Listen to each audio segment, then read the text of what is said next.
യേശുവിൻ്റെ പ്രാർത്ഥനാ ജീവിതത്തിലെ വളരെ പ്രധാനപ്പെട്ട മറ്റൊരു കാര്യമാണ് നമ്മൾ ചിന്തിക്കാൻ പോണത്. Jesus pride before important decisions. താൻ ചില പ്രധാനപ്പെട്ട തീരുമാനങ്ങൾ എടുക്കുന്നതിന് മുൻപ് യേശു ദൈവസന്നിധിയിൽ പ്രാർത്ഥിച്ചിരുന്നു. നമുക്കിവിടെ കാണാൻ പറ്റും. ആ വാക്യത്തിൽ എന്താ പറയുന്നത്? ഒന്നുകൂടി വായിച്ചേ. ആ കാലത്ത് പ്രാർത്ഥിക്കേണ്ടതിന് യേശു ഒരു മലയിൽ ചെന്നു. ദൈവത്തോടുള്ള പ്രാർത്ഥനയിൽ രാത്രി മുഴുവൻ കഴിച്ചു. കാരണം ഇമ്പോർട്ടന്റ് ആയ ചില ഡിസിഷൻസ് എടുക്കുന്നതിന് മുൻപ് പ്രാർത്ഥിച്ചു പറ്റൂ. യേശു ഉത്തമമായൊരു മാതൃകയായി നമ്മുടെ മുമ്പിൽ നിൽക്കുകയാണ്. ഒരു സാധാരണ കാര്യമാണെങ്കിൽ കുഴപ്പമില്ല. എന്താണ് യേശുവിൻ്റെ ആ തീരുമാനങ്ങൾ?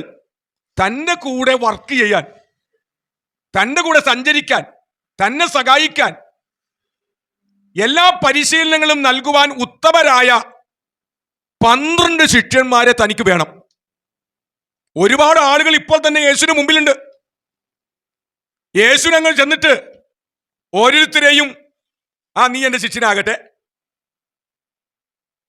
നീ ആവട്ടെ എന്ന് പറഞ്ഞ് യേശു അവരാരെയും അപ്പോസ്തലന്മാരായിട്ട് എടുത്തില്ല.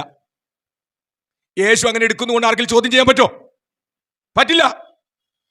പക്ഷേ തൻ്റെ ആ 12 ശിഷ്യന്മാരെ അപ്പോസ്തലന്മാരായി തൻ്റെ കൂടെ സഞ്ചരിക്കാനും വേല ചെയ്യുവാനും വേണ്ടി തെരഞ്ഞെടുക്കുന്നതിന് മുമ്പ്, ഇമ്പോർട്ടൻ്റ് ആയ ആ ഡിസിഷന് മുൻപ് യേശു ഒരു മലയിൽ ചെന്ന് ചില നേരം പ്രാർത്ഥിച്ചെന്നല്ല, രാത്രി മുഴുവനും യേശു പ്രാർത്ഥിച്ചു. തൻ്റെ തീരുമാനം തെറ്റരുത്. തൻ്റെ തീരുമാനം ദൈവത്തിൻ്റെ തീരുമാനമായിരിക്കണം. താൻ തിരഞ്ഞെടുക്കാൻ പോകുന്ന ആ 12 ശിഷ്യന്മാര് ആരൊക്കെയാണെന്ന് പിതാവായ ദൈവം യേശുവിന് കാണിച്ചു കൊടുത്തു. നേരം പുലർന്നപ്പോൾ ജനത്തിന്റെ കൂട്ടത്തിലേക്ക് യേശു ഇറങ്ങിച്ചെന്നു. 12 പേരെ തെരഞ്ഞെടുത്തു. 12 പേര് മാത്രമാണോ അവിടെ ഉണ്ടായിരുന്നത്? അല്ല, ഇഷ്ടംപോലെ ആളുകളുണ്ട്. യേശുവിന്റെ ശിഷ്യന്മാരായി തീരുക എന്നത് എല്ലാവരും ഒരു സ്വപ്നമായിരുന്നു. പക്ഷേ പ്രാർത്ഥനയിൽ ആരൊക്കെ ആയിരിക്കണം എൻ്റെ ശിഷ്യന്മാര്, ആരൊക്കെ ആയിരിക്കും എൻ്റെ അപ്പോസ്തലന്മാര് എന്ന് വ്യക്തമായി പ്രാർത്ഥനയിൽ അവിടെ പേരും മുഖവും പിതാവായ ദൈവം പ്രാർത്ഥനയിൽ യേശുവിന് വെളിപ്പെടുത്തി കൊടുത്തു. അവര് ഓരോരുത്തരായി ആ 12 പേരുടെ പേരുകൾ കൃത്യമായി അതിനെ താഴെ പറയുന്നുണ്ട്. അവരെ മാത്രം ഒരു 100-200 ആൾക്കാർ അവിടെ ഉണ്ടായിരിക്കാം. അതിൽ നിന്ന് കേവലം 12 പേരെ യേശു തൻ്റെ അപ്പോസ്തലന്മാരായി തിരഞ്ഞെടുത്ത് അപ്പോയിന്റ്മെന്റ് ചെയ്ത് അനുഗ്രഹിച്ചു പ്രാർത്ഥിച്ചു. ഇത് നമ്മുടെ ജീവിതത്തിൽ ഒരു മാതൃകയായിരിക്കണം.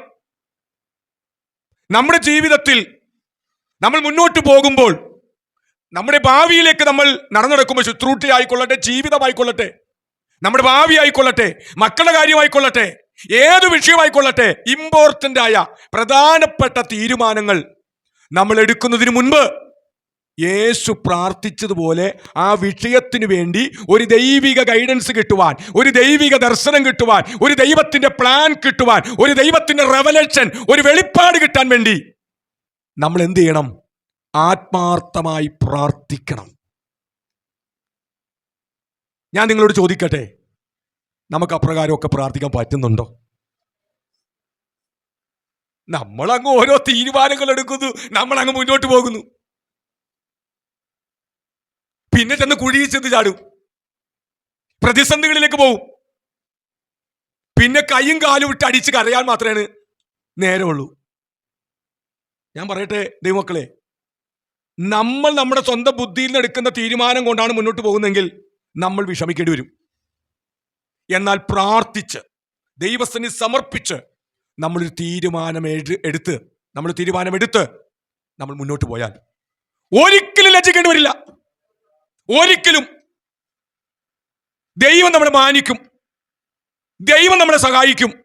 കാരണം അത് ദൈവത്തിന്റെ പദ്ധതിയാണ്, ദൈവത്തിന്റെ തീരുമാനങ്ങളാണ്. നമ്മളങ്ങ് നിന്നു കൊടുത്താൽ മതി. ബാക്കി ദൈവം ചെയ്തോളൂ. യേശു അപ്രകാരം ചെയ്തുവെങ്കിൽ നമ്മുടെ ജീവിതത്തിലും പ്രധാനപ്പെട്ട കാര്യങ്ങൾ ചെയ്യുന്നതിന് മുൻപ് ദൈവിക ഗൈഡൻസിന് വേണ്ടി പ്രാർത്ഥിക്കാൻ തയ്യാറാകണം. പ്രാർത്ഥിക്കുമ്പോൾ ചുവന്ന വെളിച്ചമാണ്, റെഡ് ലൈറ്റാണ് നമ്മുടെ ഉള്ളിൽ കാണുന്നതെങ്കിൽ അതിന്റെ അർത്ഥം എന്താണ്? ശരിയായിട്ടില്ല.